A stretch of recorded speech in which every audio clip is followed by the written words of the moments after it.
Magandang umaga po, Luzon, Visayas at Mindanao. Ang ating oras sa 10:36.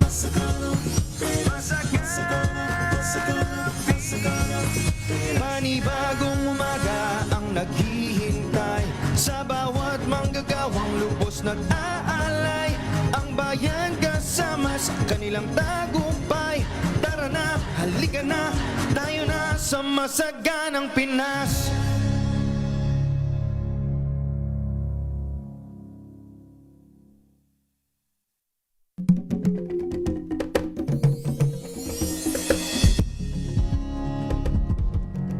Masaganang umaga po sa ating lahat. Ako po si Karen Oyong. Masaganang umaga. Ako naman po si Administrator Larry Lacson ng National Food Authority, katuwang ng Department of Agriculture. Samahan niyo po kami sa isang oras na talakayan ng mga usaping may kinalaman sa ating agrikultura. Tutukan at himayin natin ang mga balita at issue na may kinalaman sa pagsasaka, pangingisda at paghahayupan na siyang nagbibigay ng masaganang pagkain sa hapagkainan. At syempre tayo po ay napapakinggan live dito po sa DZRH. Ang ating frequency ay 666 kHz. Live rin po tayong napapanood sa DZRH News Television. Ang mga cable channels po natin, Signal Channel 18, Sky Cable Channel 3, GSAT Channel 140, Converge Vision Channel 14. Naka-live stream din po tayo sa DZRH Facebook at YouTube, habang live rin ang audio broadcast sa DZRH.com. Admin Larry, hello po. Good morning. Good morning, partner. At grabeng init ngayon. Correct. As biglang uulan. Well, sabi po ng Pag-asa ay may bagyo. Hindi ko alam kung pumasok na ba itong si Doming. Pero sabi nga nila, habagat ang magpapaulan. Pero bakit ganon, Admin? Pagkatapos ng ulan, mainit pa rin. Oo nga, maalisangan, no? Correct. Kaya kung tayo naiinitan, paano pa kaya yung mga halaman? Tama. Ang ganda ng topic natin mamaya. Oo, tungkol sa, ano ba to, pabago-bagong panahon. At Oo. kung paano ang agrikultura sa ganitong mga panahon. Yes, yan pong ating pag-uusapan. Very interesting at very timely, very relevant po. Alright, so eto, dire-diretso na nga po tayo. Narito na ang mga pinakahuling balita sa Department of Agriculture.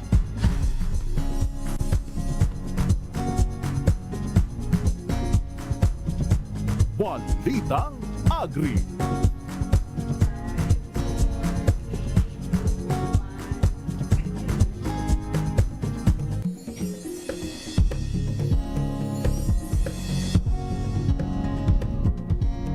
So ipinag-utos ni Agriculture Secretary Francisco Tiu Laurel Jr. ang muling pagbuo ng El Nino Task Force sa kagawaran na para ihanda ang bansa sa posibleng matinding epekto ng El Nino sa huling bahagi ng taon. Babala ng kalihim ang matagal na tagtuyot ay maaaring magpababa ng produksyon ng pananim, makaapekto sa kita ng mga magsasaka at magdulot ng pagtaas ng presyo ng pagkain. Ito'y kung kaya't kinakailangan ng mabilis na pagkilos para mabawasan mga posibleng epekto ng weather phenomenon. Matatandaan noong natapos ang El Nino noong 2023 hanggang 2024 ay nagdulot ito ng 57.78 na bilyong pisong pinsala sa sektor ng agrikultura na may tuturing na pinakamalaking halaga kumpara sa mga nagdaang taon. Sa iba pang balita, inatasan ni Pangulong Ferdinand Marcos Jr. ang Department of Agriculture na mamuno sa pagbuo ng Implementing Rules and Regulations para sa Executive Order No. 116 na nagtataas ng minimum access volume para sa pork imports. Ayon kay Secretary Tiu Laurel, kukonsultahin ng DA ang hog raisers, meat processors at mga mambabatas para sa pagbuo ng guidelines. Tiniyak niya na babalansihin nila ang pagprotekta sa mga consumer mula sa mataas na presyo, pangangalaga sa lokal na producers at pagtupad sa international trade commitments ng Pilipinas. Ang Executive Order No. 116 ay nagtataas sa pork import allocations mula sa 54,210 metric tons hanggang 204,210 metric tons. Bunsod na rin ng mga pangamba na mahigpit ang domestic supply na dulot naman ng epekto ng African swine fever sa local hog industry. Alright, so Asek, siguro tanungin lang kita, very curious lang ako nung minention mo yung minimum access volume para sa mga pork imports. Ano po ibig sabihin nito? Oo nga, no? Kung pakinggan Medyo mo, technical. In simple language or layman's term, ano lang to? Kung pasok ka doon sa minimum access volume na to, mas mura ang babayaran mong taripa. 15% okay. lang. Okay. Ang tawag nila doon in quota. Pag sa labas ka na ng volume na yon, out quota ang tawag doon, 25% na. Okay. So, doon na po tayo sa loob niya, na 15% para Yes. mas sulit. Mas mababa ang presyo ng mabibili nating pork sa merkado pag Tama. gano'n. Ayun. Thank you, Admin Larry. Samantala, mayroon po tayong good news. Nakatanggap ng parangal ang isa nating opisyal sa Department of Agriculture sa 2026 Asia-Pacific Food Regulatory Authority Summit na ginanap sa Seoul, Korea, kamakailan. Kahansamida! Si Assistant Secretary for Policy and Regulations, Attorney Paz Benavides, ay tumanggap ng Honor of Excellence Award para sa kanyang papel sa Food Safety and Regulation. Bukod po sa kanyang papel sa kagawaran, si ASEC Benavides din ang namumuno sa Food and Agriculture Organization ng United Nations Commission on Genetic Resources for Food and Agriculture, ang kauna-unahang Pilipino na nahalal sa nasabing posisyon. Ang AP-FRA Summit ay isang platform para palakasin ang regional cooperation at isulong ang regulatory science at masiligtas at matatag na food systems. Nakaka-proud naman, partner. Yes. Congratulations po Congratulations. kay ASEC Benavides, and more awards to come sa Department of Agriculture. Ayan. So susunod na po, White Revolution. Tatahakin ng mga magsasaka para sa mas masustansyang agrikultura. Abangan yan sa Alagan DA. Diyan lamang po kayo. Magbabalik po tayo makalipas ang ilang mga paalala. Halika na, tayo na sa masaganang Pinas.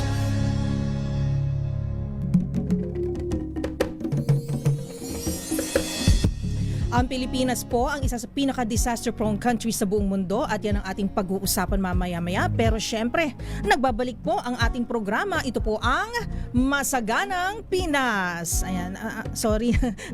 Medyo parang na-excite ako masyado. Na-advance sa admin. Ito na nga, pinag-usapan natin kanina, diba admin, yung El Nino, yung mainit ang panahon, diba? Pero hindi kasi katulad noong mga earlier years na yung init ng panahon, parang kaya pa natin matolerate. Ngayon parang kakaiba na po, no? Extreme. Extreme, yes. Yun yung salita na hinahanap ko, Admin Larry. So, tuwing may kalamidad nga, gaya ng bagyo, nasasalanta ang produkto ng ating mga magsasaka at minsan ay nauuwi sa wala ang kanilang pinagpapaguran. Bukod dito, naglunsad ng programang Department of Agriculture para tulungan po ang ating mga agri-heroes na mas mapangalagaan ang kanilang kabuhayan. Nagaya na lamang po ni Sir Zalde Agustin, kasalukuyang presidente ng Alfonso Castañeda Vegetable Growers Association or Alca Vega. Panuorin po natin ang kanyang kwento. Alagang GA.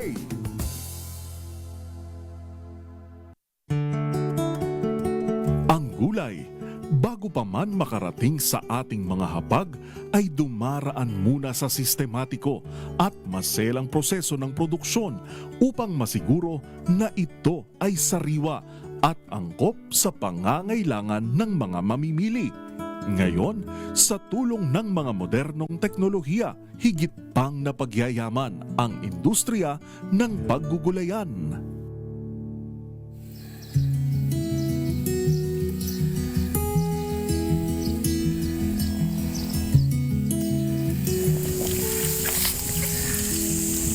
Magandang araw po sa inyo lahat. Ako po si Zalde Agustin, kasalukuyang presidente ng Alfonso Castañeda Vegetable Growers Association or mas kilala sa tawag na Alca Vega. Ang Alca Vega po ay binuo noong taong 2014. Sa ngayon, kami po ay binubuo na ng 34 farmers po sa 3 barangay ng bayan ng Alfonso Castañeda, Nueva Vizcaya. Noon, ang pagtatanim po ng mga high-value crop farmer dito ay kadalasan mga DIY dahil kami ay tumutugon sa pangangailangan ng mga institutional buyer. Kailangan tuloy-tuloy meron kaming production ng supply. Dahil kami po ay located sa daanan ng bagyo, ang weather po dito pabago-bago. Kaya yung ani namin before, nung ginagamit namin yung traditional practice, hindi predictable. So minsan tumatama kami sa ani, minsan hindi kami kumikita. Nung nagtatag na po kami ng Alca Vega, kami po ay inirekomenda ng aming lokal, ng aming MAU sa provincial at sa regional na Department of Agriculture. And then binisita po yung aming association, kanila pong binalidate. So ito ang naging reason kung bakit kami napalapit at naangkop kami sa programa po ng White Revolution.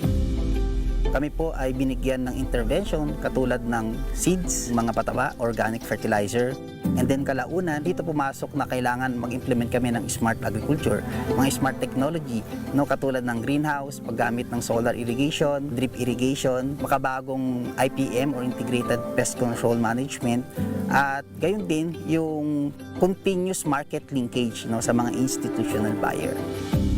Ang aming mga rain shelters sa ngayon, ang aming greenhouse ay integrated sa solar drip fertigation. Nababawasan natin yung ating production cost kasi yung mga normal or traditional na pagpapatubig, gumagamit ng bomba, gumagamit ng pump na kumukonsumo ng diesel, ng gas. And then computed na po yung EC or nutrients na naibibigay natin sa ating mga halaman. So kung concrete at precise yung binibigay nating nutrient, mas napapababa natin yung ating nutrient cost sa ating mga halaman. Napakalaki ng difference ngayon na kami po ay nabigyan ng mga White Revolution Project. Ang pinapanalangin po namin ay ituloy-tuloy pa yung mga ganitong programa. Tuloy-tuloy nyo pang tulungan yung ating mga magsasaka. No? Dinggin ang kanilang mga pangangailangan at gumawa po tayo ng mga programang akma sa kanilang mga lugar.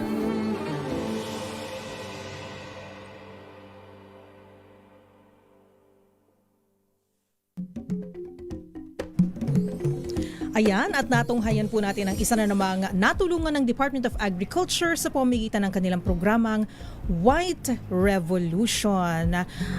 Admin Larry, ba't nga ba tinawag na White Revolution? Yung una ko pong nabasa tong ating program sequence, bakit white at hindi green? Kasi Oo di nga, ba alam natin green yung green eh. uso di ba? Or pink? Biglang ganun Depende. Bakit nga ba? Malalaman natin Oo. sa ating mga panauhin. Correct. At balita nga po namin ay maayos ang tinatakbo ng kanilang asosasyon. Yeah, Ayan. level up sila. Yes, Level up. high-tech nga. May mga solar Oo, panels, di ba? Grabe. At sa katunayan ay sa kanila na kumukuha ng supply ang isang malaking fast food chain. Ayan, talaga namang good news po para sa ating mga agri o mga taga-agri sector natin. At kaugnay po nito, tinatawag na White Revolution Program, makakausap po natin ngayong live dito po sa ating studio si Ma'am Cheryl Marie Natividad Caballero, ang Undersecretary for High Value Crops ng Department of Agriculture. Hi Ma'am Cheryl, good morning po. Good morning. Magandang umaga po. Ayan. Ayan. Magandang umaga, Miss Karen at Admin Larry at sa inyong mga tagapakinig sa Masaganang Pinas. White Revolution baka mo ang ating usapin. Ano? Yes. So, napaka-catchy nung coined na word for modernization ng agriculture, lalo na sa ating mga gulayan. Una sa lahat, nandun yung symbolic value ng white as the purity of intention, no? To help the farmers level up and address yung challenges sa kanilang pananim. Ano? But white also is connected to the use of the cover o yung parang kulambo na ginagamit natin para maprotektahan Dahil ito. kulay puti. Kulay Yun naman puti. pala. Oo, kulay Practical puti, din pala yes. kasi yung rason. Oo, because it doesn't absorb too much heat. Yes, Pero oo. ito ay nakadistribute sa mga halaman kung saan kailangan nila yon doon sa kanilang growth stage. So, aspeto ho ito ng ating management ng pananim, lalo na sa mga lugar na kainitan at tayo naman ay tropical country. So, ito ho ay isang systematikong pamamaraan na-coined ng ating secretary. Si mismong secretary ang si secretary po nakapag-isip. mismo ang Wow. nakapag-isip ng konteksto ng White Revolution dahil sa kanyang pag-iikot sa buong Pilipinas, nakita niya sa isang lugar, ano pa yung karamihan ng puti ng mga lugar-lugar na merong mga cover. So, it was explained to him at kaunahan ito ay related sa isang high value crops din, no, ang Yes. tabako. But then nung nakita niya na maganda ito para palawakin natin. And so the White Revolution came in para magkaroon ng protection yung ating heat sensitive plants. Lalo na po itong mga high value crops na tinatawag natin. Oh, yun. So at least alam na natin yung background. Alam natin bakit White Revolution. Yes. Oo. So, bago tayo tayong magpatuloy sa ating talakayan with Ma'am Ching. Meron din po tayong papakilala. Nakasama rin natin dito sa Kasama rin. studio at mamaya makakausap din natin siya, Admin Larry, di ba? Siya po si Sir o Ginoong, napaka-formal, Ginoong U. Nichols Manalo. Ayan. Ang Assistant Secretary for Operations naman ng Department of Agriculture at National Project Director ng Philippine Rural Development Project at ng Adapting Philippine Agriculture to Climate Change Project. Hello muna po, Sir Yu. Tama ba? Yan ang inyong kanang nickname, Sir Yu. Magandang umaga po, Ma'am Karen, sa kay Admin Larry. Ayan. So ang dami pong kumbaga mga task, ang haba po ng kumbaga ng role nyo, pero ang nag-stick sa akin yung sa Philippine Agriculture to Climate Change Project. Isa yun sa thrust natin. Kailangan mag-adapt po ang ating DA sa pabago-bagong panahon. Tama ba, Yusek? Po. Asek? Tama, Ma'am Karen, at nabanggit nyo nga, no? Well, based sa World Risk Index for the past 10 years, rank number 1 ang Philippines in terms of the risk, in terms of the climate hazard, pati yung mga, well, itong nature hazard po. Ayun. So, pag-usapan pa natin na mas Pag-usapan malalim mamaya, natin. Admin Larry. Okay? Siguro tanong na rin natin si Yusek Ching. Yusek Ching, kailan po pala na-establish itong adhikain na ito, itong ating White Revolution? Yeah, ito ho ay nag-umpisa actually nung nakaraang taon. No? But bago pa man yon, may mga nurseries na ginagamit na ang DA at ito ay nakaangkla din doon sa konsepto ng protected cultivation system. Pinalawak lang ito sa panahon ni Secretary Franny, Secretary Kiko. Kabisado kasi siyang tawagin ng Franny sa fisheries. So, Okay. doon kami unang nagkakilala. But definitely, ang inobasyon na nakita niya ay dapat palawakin. At nitong nakaraang taon, nag-umpisa na kaming mag-establish ng iba't ibang modelo. So, base doon sa mga pag-aaral, ay kailangan talagang padamihin itong mga protected cultivation system na ito o White Revolution ng ating platform na naintindihan ng ating mga magsasaka. So, pag sinabi nilang White Revolution, madaling ma-visualize. So, yung protected cultivation system aspect ay pinapalawak po natin mula doon sa mga maliliit na implementations noon hanggang sa series of PCS na tinatawag natin para ito ho ay maging commercially viable para sa ating mga magsasaka. Ayun. Okay. Marami pa tayong tanong. Correct. Oo, marami tayong Oo. malalaman sa kanya. Tungkol sa White Revolution. Ayan po. So, babalikan po natin yan makalipas ang ilang mga paalala. Ang ating oras, 2 minuto sa bago po mag 11:00 ng umaga. Halika na, tayo na sa masaganang Pinas. Usapang Agri.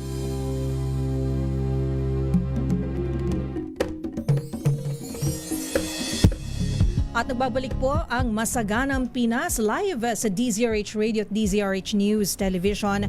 Admin Larry, siguro tanungin na po natin ang ating mga panauhin tungkol pa rin sa White Revolution. White Revolution, no? Marami tayong tanong, no? Unang-una, partner, gusto kong tanungin dahil ito'y naitatag na, no?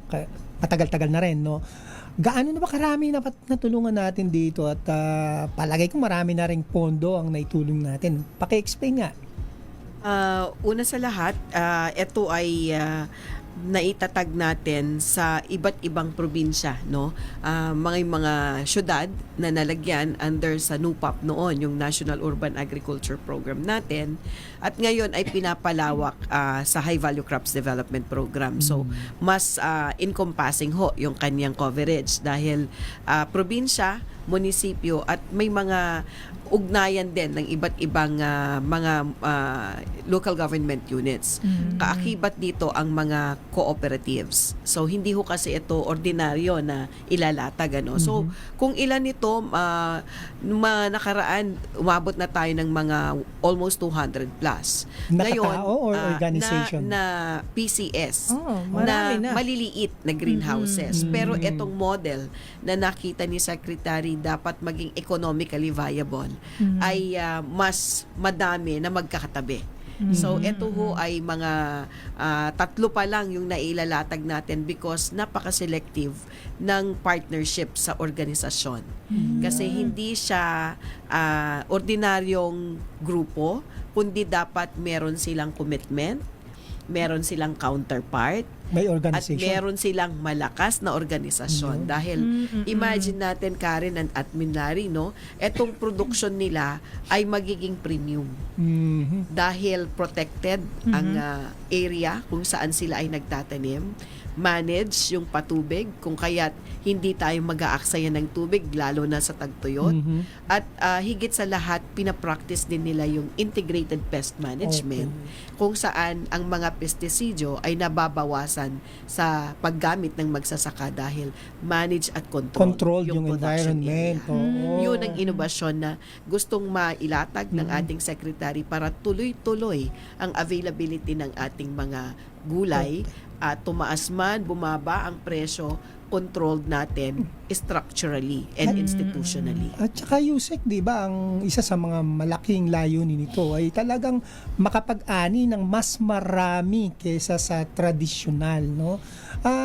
Parang hindi siya para sa lahat, partner, ano? Kailangan medyo may maturity and all. So, yung iba na gusto pa na alam nila, strong sila na organization, kaya nila, kanino sila pwedeng pumunta para makapag-avail? Kailangan ba nila ng partner from the private sector or paano ba ito? Una po sa lahat, kailangan silang lumapit sa ating regional offices. So, yun ang pinakamalapit na opisina ng DA. Pangalawa ay dapat organisado na sila. So, kanino at saan magkakaroon ng assistance, dapat din nating mailatag na yung PCS o White Revolution, Protected Cultivation System, ay nakakabit na sa isang merkado. Because they can produce sustainably and continuously, ay pati ho yung kalidad ng produkto. So, pwede silang mag-premium quality nung kanilang harvest. So, ang ginagawa ng DA ngayon ay iniimbitahan yung mga institutional buyers na gusto nilang mapanatag din sa kanilang supply chain. So, nililink na pala agad. Tama, Okay. Admin Larry, no? So, sa umpisa pa lang, yung mga modelo na nailatag ayon sa innovation system na gustong makita ng ating secretary kasi ayun yung umuwing luhaan ang farmers. So para maging sigurado yung kanilang kita at the onset pa lang sa planning stage, meron na silang tinititigan na kapartner sa kanilang merkado. So nakita natin pala dun sa video yung Alcavega, no? So napakalawak nito, napakarami ring sabihin natin mga greenhouses na puting tabing. So it's White Revolution. Ayan po. So yan nakita natin sa ating TV screens ngayon, ano. Pero nabanggit nga kanina admin, 'di ba, na mukhang high-tech ito, mukhang kailangan paghandaan ng mabuti at mukhang compared sa traditional na farming ay kailangan ay mag-invest ka kumbaga sa mga kagamitan. Infrastructure-wise po, Yusek Ching, ano po ba yung kailangang paghandaan ng mga farmer cooperatives at mga organizations para po dito? Una po sa lahat, yung tenured, yung lupa, no? O meron silang right to use for a longer time. Kasi investment ho yung infrastructure, no? Pangalawa, meron din silang willingness to be trained kasi hindi lang yung pagtatanim, kundi yung pag-maintain nung facility. So, depende sa kanilang miyembro, yung history ni Alcavega. Kung makikita natin, iba't ibang halimbawa, iba't ibang examples ng protected cultivation system. So, may low tunnel. So, Yun, madali nasa, lang yan. video ngayon. Kayang-kayang mag-invest yung kanilang farmer member. Meron din namang locally sourced na materials, gamit natin yung bamboo, plus the science of putting up the PCS, at merong super high-tech na ang laman ay yung controlled fertigation. So, meron ho kasing drips lang, pero meron ding controlled fertigation na kasama na sa mixture ng paglabas ng tubig ay ang fertilizers na naka-precision doon sa pangangailangan ng halaman. So, pangalawa din ay bukod doon sa irrigation system ay yung solar-powered irrigation sa conventional farming. Kung sila naman ay magta-transition o cultivation system using the smaller tunnel style. So, ang DA, depende sa kakayanan ng organisasyon. Doon ho natin minamatch yung assistance sa kanila. But those who are mature enough to take this to a higher level, yun ho yung may training tayo at kasama ngayon yung 4 na elemento, no? Capacity building para sa agronomist, so dapat may agronomist sila. Pangalawa, meron din silang marketer tsaka business development staff. Dahil tuloy-tuloy yung pakikipag-usap po dyan sa merkado. At pangatlo, yung mga farm workers na tinitingnan natin yung partnership with TESDA para sila din ay certified and skilled. So we are professionalizing the production of high-value crops under the protected cultivation system by putting in the management component doon sa aspeto para ho ito maging sustainable. So ano pala ito, no? Iba-ibang level ng kakayanan. Pwede silang pumasok. Kung sa tunnel lang, mas simple, or yung mas high-tech, no? Or ganon. So, Yes. ang kailangan lang nilang gawin, pumunta sa DA regional offices at mag-signify ng intention nila, no? So, maganda. At least hindi lang puro mga level up na farmer ang makikinabang. Yes. Opo. Yes. Opo. At nakaka-attract din ito sa ating mga young farmers. Oo. Kasi it makes agriculture more sexy. Eh, wow. And cool. And cool. Technology-driven, And no? tech-driven. Yes, So, at yung revenue stream is properly understood. So kaya, no, like Alca Vega kanina, meron na daw silang institutional buyer, which is a big fast food chain. So other farmers can also do the same.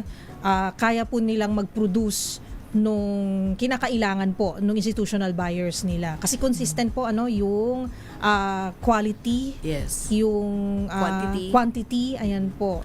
Tsaka ano po yan, na-attract na rin yung ating mga government financing institutions because it de-risks the investment.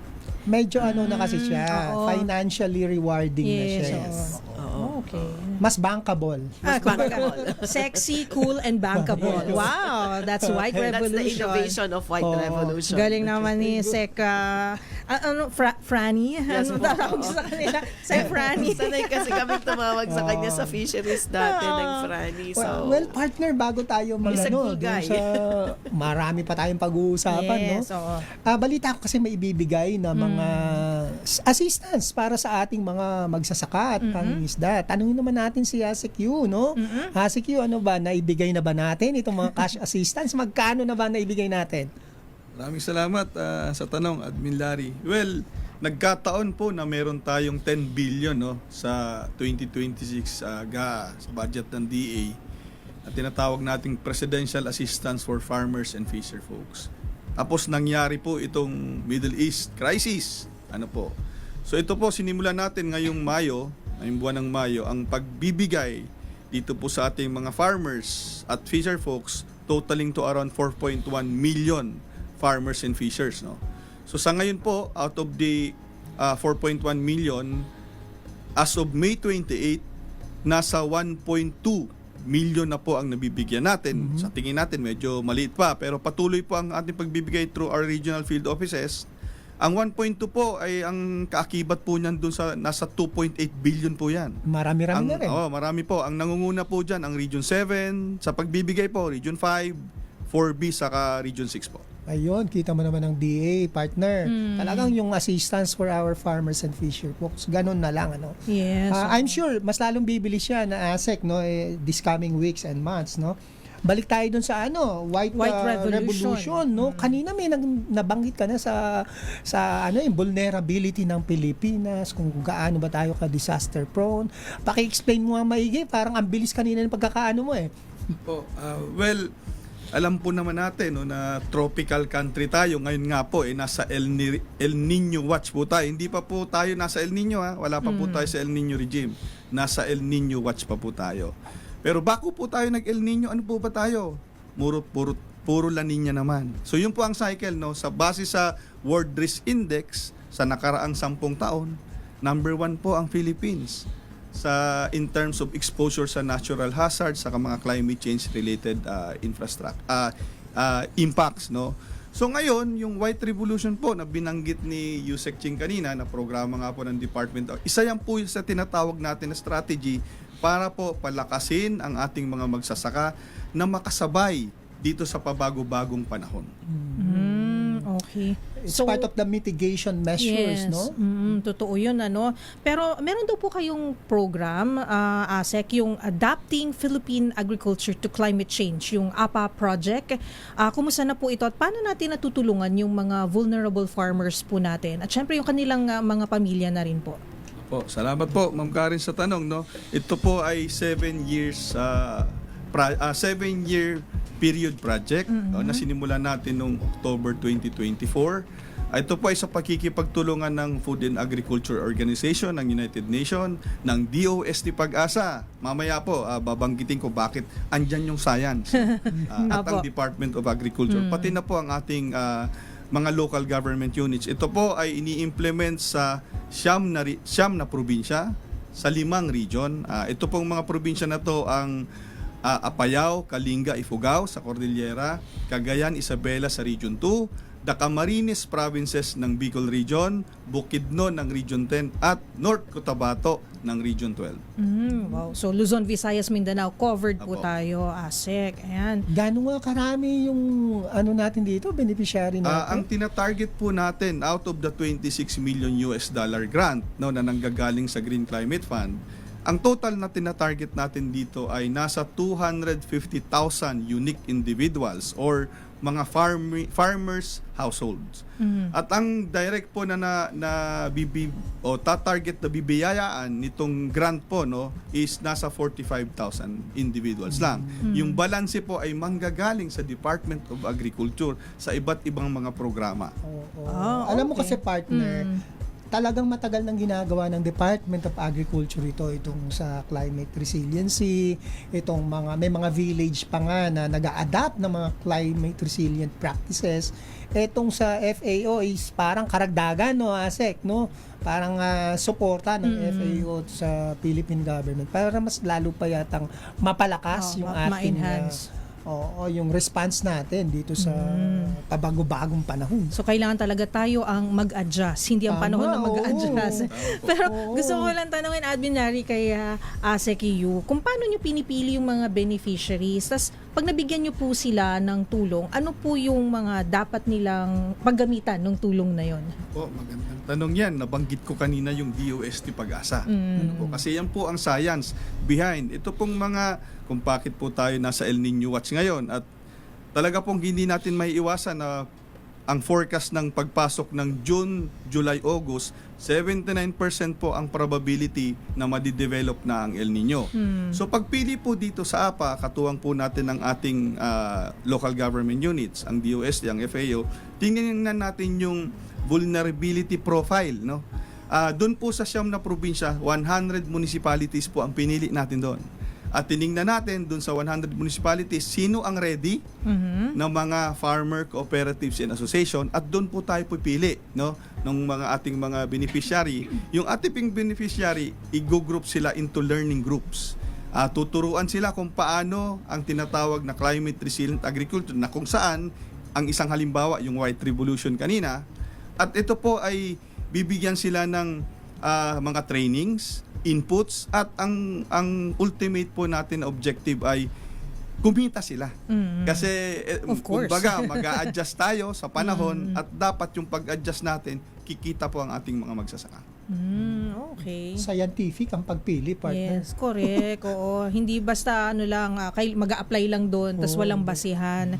So, sabi nyo nga po, ASEC, kailangan may siyensya at katuwang din po ang ibang mga ahensya, lalo na ang DOST Pag-asa, di ba? So, sila po yung, kumbaga, magmamap, may mapping po tayo kung saan. Mapping saka, ma'am, kung ba't kailangan Pag-asa? Dahil ilo-localize natin ang Climate Information Service.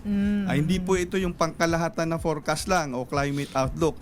Kung ano po talaga ang vulnerability, ano ang weather outlook, ano ang climate outlook, sa munisipyo.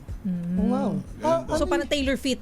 Taylor fit. So mag-a-adjust ang Pag-asa dito? Dadagdag ba? Nagdadagdag po tayo ng mga climate information Oo. centers.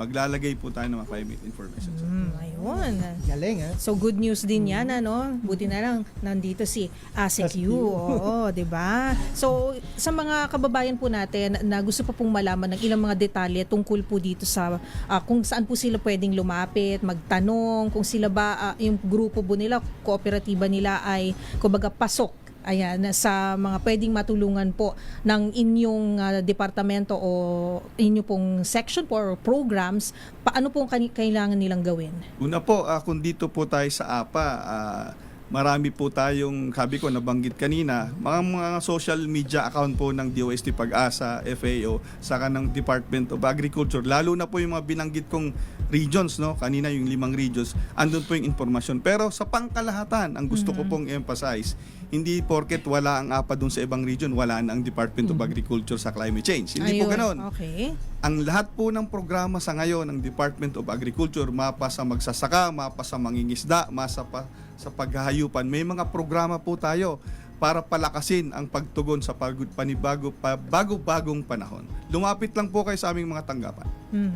Okay. Mayroon akong gustong itanong, partner, kay ASEQ at pati kay Yusek Ching na rin, ano? Kasi kung magsasaka ka, minsan hindi mo alam ano ba yung mga practices na yan na dapat gawin para maging tumutugon ka or nakaka-adapt ka sa climate change. Meron po bang menu or listahan ng Department of Agriculture ng mga practices na madali lang sundan ng ating magsasaka? For example, adjust lang ba yan ng calendar ng planting or whatever? Meron po bang makikitang listahan ang ating mga magsasaka para sa gayon ay magamit nila agad-agad? Siguro si Yusek Ching, then si ASEQ. Salamat sa tanong, Admin Larry, no? Meron ho tayong tinatawag na production calendar sa high value crops. Nakalatag din dyan at ang friends and foes. Sabihin may mga halaman na nag-a-attract ng mga peste na nakakasama sa ibang halaman. So ito yung mga hindi dapat magkasama.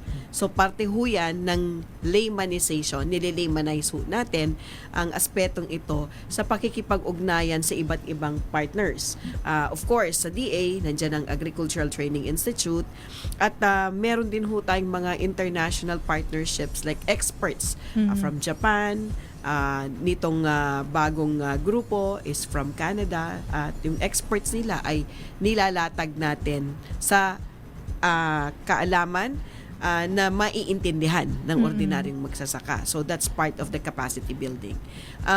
Meron din hong menu na banggit ni Admin Larry kanina kung saan nararapat yung kanyang assistance base sa kanyang sitwasyon. So, meron ho tayong matching na gagawin. Ang ginawa ng High Value Crops Development Program ay i-projectize ito para depende sa pangangailangan, ito yung akma para sa bawat isa.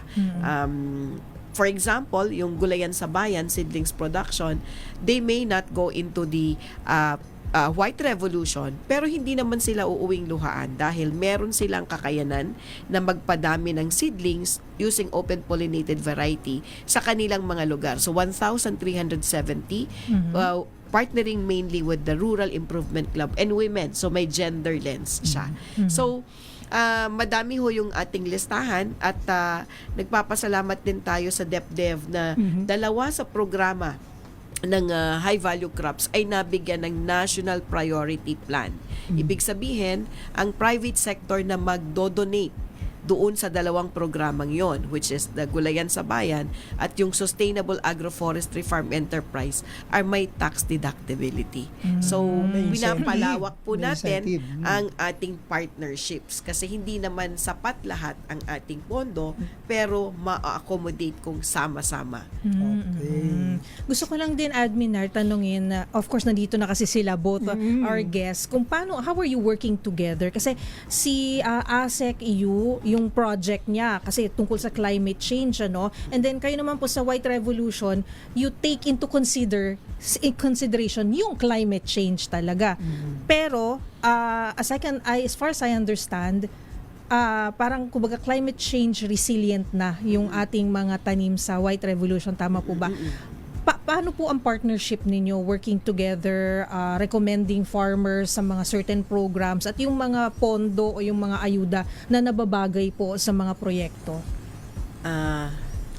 Sige, kayo muna po, Yusek. Okay, contextually, it's a policy statement. So, lahat kami ay dapat gumalaw ayon sa polisiya na nilatag ng ating secretary. So, ang collaboration dyan, since area-based yung APA, no, meron lang silang targeted areas na nabanggit ni ASECU. So, meron silang deliverables based on sa areas na yon. So, ang complementation yan, dahil si White Revolution can be anywhere with any group that is mature enough to take the lead, nandun ngayon yung complementation because we have to optimize the use of government resources and at the same time create an impact that would sustain the business opportunity for the farmers and at the same time masiguro natin yung available, affordable, accessible food at all times. So the strategy is there. It has to be area-based and targeted para nandoon yung ating impact. Okay. Thank Si you po, Asek Yusek. Si naman. Asek Okay, Yu. salamat. Magandang ano po yun. Dugtungan ko na lang po yung sa pulisiya. Okay. Ang pulisiya po ng gobyerno natin dito sa Pilipinas ay adaptation. Ano po? Talagang kailangan po nating mag-adapt dito sa bago-bagong klima. Ngayon, ang tanong po is kung paano mag-complement. Ang pulisiya nga po, national policy, ano po, i-adapt natin. Ngayon, lahat ng opisina na sangay ng Department of Agriculture ay dapat nakaangkla dun sa pulisiya na yon. So, pagtutulungan. Sa APA, kahit po nasa 5 probinsya lang, nasa 5 region kami, member po ang iba't ibang programa dun sa technical working group. Ano po? Pangalawa, balikan natin itong El Nino, nag-reconstitute na po kami ng Department of Agriculture National El Nino Team. At ako po ang namumuno doon, ang vice chair ko po ang head ng Bureau of Soils and Water Management. Bakit water management? Sa usapin ng El Nino, water management ang pinaka-importante. So, ano po yan? Malawak po. Lahat po ng opisina, member po ng team. So, lahat po magbibigay ng input. Oh, yun pala. So, Talagang close collaboration. Yes. So, Oo. Para din ma-ensure na yung fund na binibigay sa gobyerno, sa DA in particular, na ma-maximize. Yes, Walang duplication, kundi complementation. No? Mahilig si sekretarian, laging mag-meet lahat. May rice convergence, meron sa Kadiwa, and HBCC or high value. Ako, naniniwala talaga ako doon. Talagang very close ang coordination ng bawat units. At saka syempre siguro sa mga farmers na naggumagawa na rin ng White Revolution farming, nakita natin na yung market medyo kaya na nilang i-target yung mga medyo upscale market kasi yung sa quality and quantity kaya na po, Yusek Ching, may mga institutional buyers which is what lahat ng farmers siguro yun ang gusto sana nila, na may consistent na market. Yeah. Nabanggit mo na rin lang, Karen, kahapon lang, nagkaroon tayo ng malawakang Luzon-wide dialogue.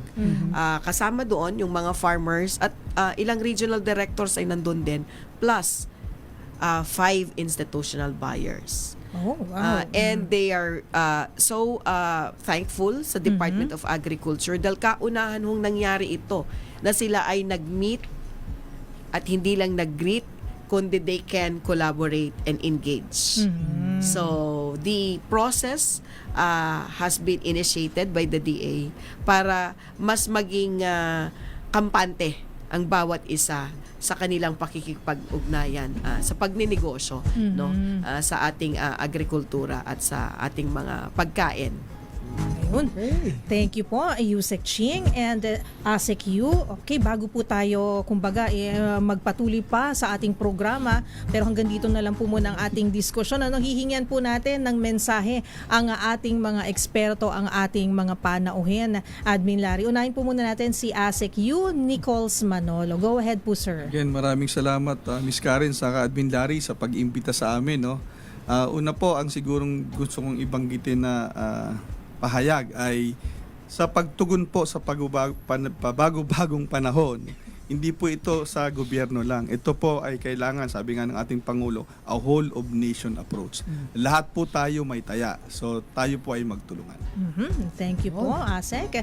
Yusek Yusek Cheryl Ching. Marie Natividad Caballero. Yusek Ching. Bye, no? Mahaba, no? Sa ating mga partners sa sakahan, ano, ay ating pinapanawagan din ang pakikipagtulungan ng local government units. Alam natin na hindi lahat ay kaya nating iresolba sa nasyonal. And so, it takes one to, it takes the entire village to create a champion, sabi nga. So, let this be a mechanism of partnership, of collaboration to make this nation succeed, feed the present and future generations. Yun, para sa ating Tama. food security. Yes. Para ang ating future generations may masustansya na pagkain. Ayan, sapat at masustansyang pagkain. Thank you po, Yusek Ching and ASEC U. Ayan.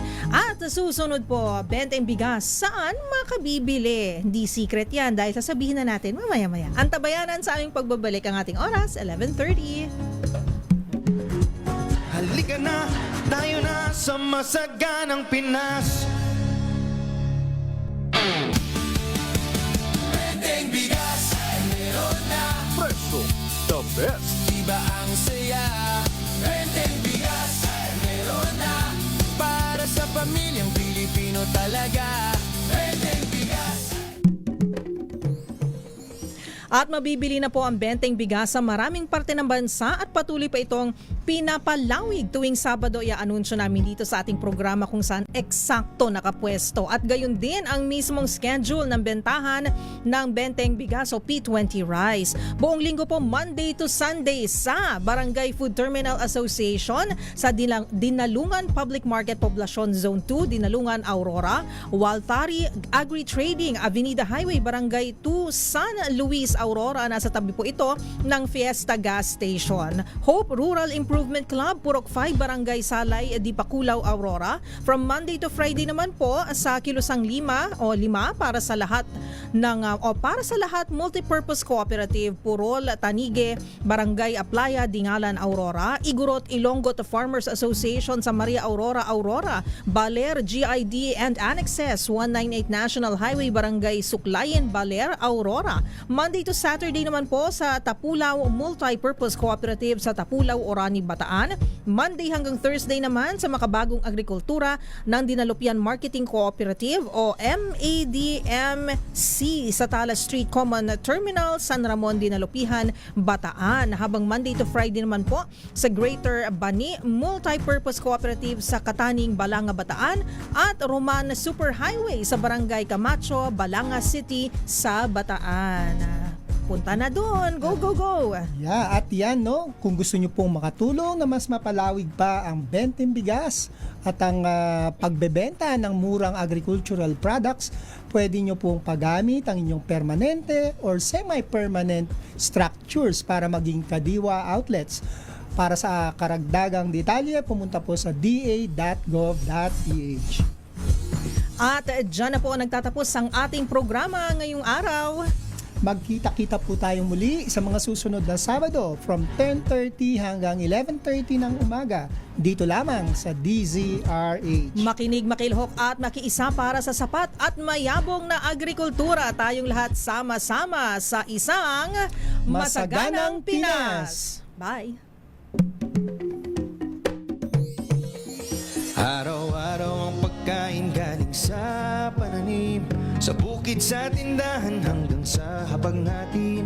Pagkat ang pagsasakay, bayanihan kaya natin, na kapag nagsama-sama, pag-asayanihin. Tuloy-tuloy man ang alon dito sa karagatan, kapit bisig ang paglayag at di sinukuan. Pagkat ang mangisda ay tugon ng mamamayan, mula sa kahirapan, aawon tayo dyan. Dahil sa programang umakay, mga lider na gumabay.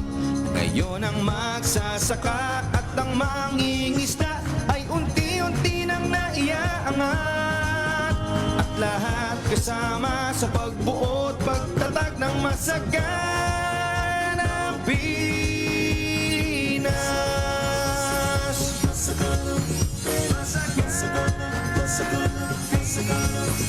Panibagong umaga ang naghihintay sa bawat manggagawang lubos nag-aalay. Ang bayan kasama sa kanilang tagumpay. Tara na, halika na, tayo na sa masaganang Pinas.